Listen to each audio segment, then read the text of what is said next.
Okay. You guys have no idea how disappointed I am right now. I recorded roughly 45 minutes of content for this channel and it's all gone thanks to some stupid OBS setting.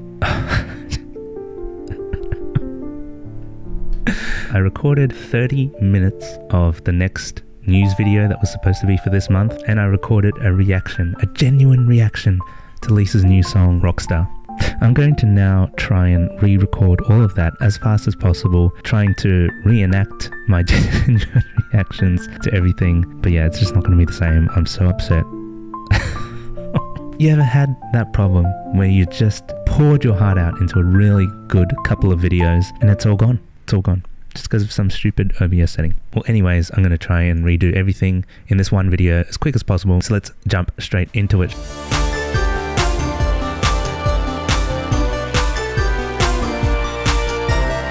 Welcome guys to the June edition of the Squishy Times. My name is Squishy Joshi, and regrettably I am recreating this entire video again. So all that out of the way, I just want to thank each and every one of you guys that has supported us over the last 4 years, because we celebrated 4 years of the Squishyverse a couple weeks back. It was just a great time spending it with you guys and also some of the mods here in this new setup, and we just had a blast, guys. You have really made this community what it is today, and I'm excited to see where it heads in the future. But before I continue, did you know that like 80% of you are still not subscribed? If you guys want to stay up to date with all of our fun shenanigans, I would highly recommend that you guys just destroy that subscribe button and hit the bell so you can stay up to date with all the fun and content that we do here. Now, let's try and speed run through everything here. So we are back to streaming on Twitch. We've got 2 games that we're playing at the moment, Baldur's Gate 3 and Fallout 4. And on the screen, I will put the times that we are generally streaming those games. Vivid Sydney was also this month, and we did try to go, but we didn't have much luck, unfortunately. You can see all of that in this vlog, which is also here on the screen. And speaking of vlogs, we did do a little behind the scenes vlog, as well as us going to another Twitch meetup. We created that vlog using our Osmo Pocket 3, and you can see that one as well if you click the link in the corner there. And of course, this month we've also been doing the push-up challenge, where we've been basically trying to raise awareness for mental health through physical activity such as push-ups. Now this year we haven't received any donations, unfortunately, but I think the whole premise of the push-up challenge is really cool. Even if we don't make money, we're raising awareness for mental health and we're getting physically fitter by doing all those push-ups. Now I had a much more genuine rant about that, but unfortunately since I've lost all the footage, I don't know how I'm going to be able to re-say everything that I did back in the original video with as much clarity as I had back then, because right now my mind is just so down from losing all that footage. But anyways, let's keep going. There's daily posts happening on the Instagram. Please check out the Instagram if you want to be seeing more footage, especially the reels and more behind the scenes stuff. We're going to be having daily posts over there as long as I have something to schedule, so please do follow the Instagram. And of course, in Awkward Convos news, we're going to be working on some music videos in the coming weeks. Hopefully we will be having a new song soon called Trauma, which we did tease during the Squishyversary. Now moving on to tech news, there is a new thing called Maxon Studio. I don't know much about it just yet, but it will be helping people who use After Effects a lot, just to basically make your videos more dynamic. Apple have also released their iOS 17, which comes with a whole bunch of new features, which you can check out on this page here. I think one of the things they didn't mention is the emoji creator. I do remember seeing that somewhere, that you can create your own emoji, so that looks pretty cool. So moving on, TikTok have created a new app called Wii. I'm not surprised with this news headline here. TikTok's Instagram rival Wii has no traction. I'm not surprised. Look, we already have Instagram. We do not need another app. TikTok already tried to do TikTok Notes. I don't understand why we need Wii as well, okay? Look at this logo here. Wii. I get it, but do we need it? Look, the numbers are clearly showing we don't need it, okay? We have Instagram already. We don't need this. Moving on. Pepsi have come up with a thing they call the Smart Can, which seems to be just a Pepsi can with a little screen on it, and it almost looks like a Bluetooth speaker. I don't understand why they would want to do this, and of course, this isn't something you just, buy like a normal can of drink it, throw it in the recycling bin. This is definitely something that you wouldn't be doing that for. I guess it's a collector's piece, but I don't know, it's just a bit random, isn't it? I don't see how they would like mass produce this this. Like it does feel like a marketing gimmick. It could be a game changer one day, but right now it does feel like a marketing gimmick.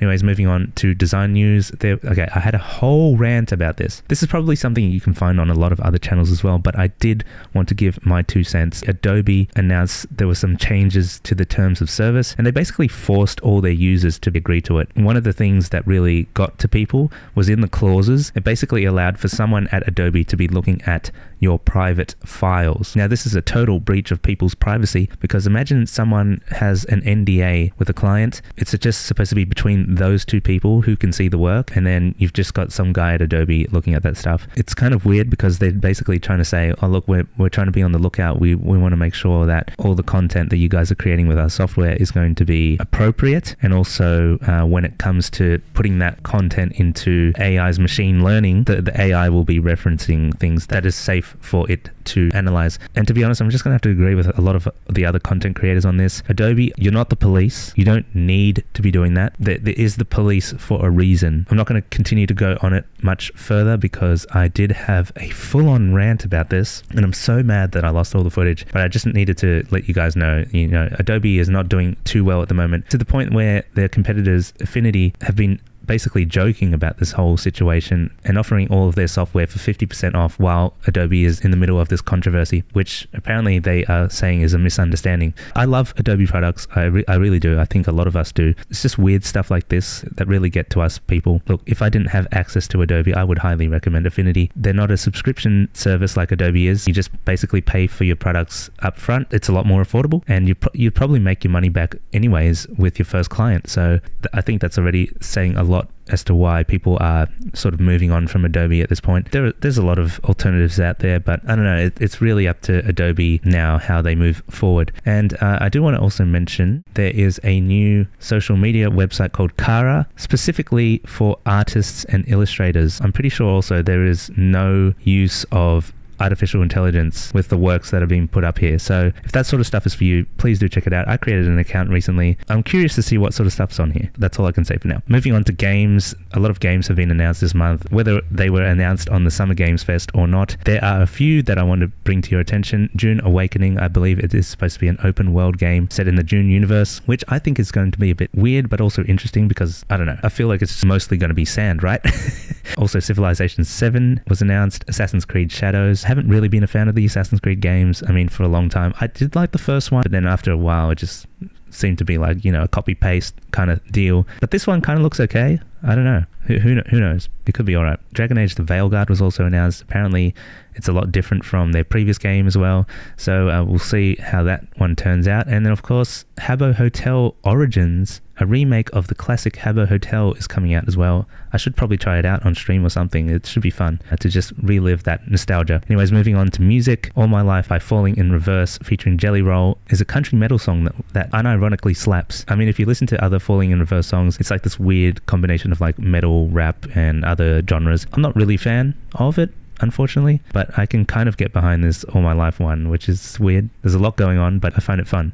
There's a new song by Poppy called New Way Out. It was also produced by one of the previous members of Bring Me the Horizon. That's why it sounds very Bring Me the Horizon. The difference is Poppy's singing on top of it. So if you like both those artists, you may want to check that one out. And Foster the People have 2 new songs out right now. They sound great. They sound like their second album almost, which is a good thing. I like that old psychedelic sound. And also there was a new Zed song called Out of Time, another really great song. I've had that song on repeat because it's very nostalgic. It reminds me of the original stuff that Zed was putting out, like Stars Come Out and Spectrum, and it was like that sort of video game vibe with the electro beats. But there's something about this one, right? There's something about this one that has a whole different emotion to it, which I really like. And I think that there might actually be some live instrumentation as well, if I'm not mistaken. So that really adds to this whole atmosphere of what that track is. So it's a really good step up and return to form for Zed, and I really appreciate it. It does sound like it's part of a bigger thing though. I think towards the end of the song, it kind of sounds like it's going to fade into another song. So I'm really excited to see what's coming up with Zed. Pond's new album Stung is also out now. Great album. One of their best so far. It's got some amazing songs on there, and they're one of the best live bands right now, which if you haven't seen them live yet, you really should. I've seen them probably 5 or 6 times. Their last concert that I went to at Carriageworks was one of their best. They were just smashing it. They were just, oh, so good. Definitely check out their new album, Stung. And as I mentioned earlier, Foster the People also have a little offshoot band with some of their members called Peel, like as in banana peel. They released a new album as well called Acid Star, and there's some songs in there that are reminiscent of Tame Impala and Franz Ferdinand. So if you like those artists, definitely check that one out as well.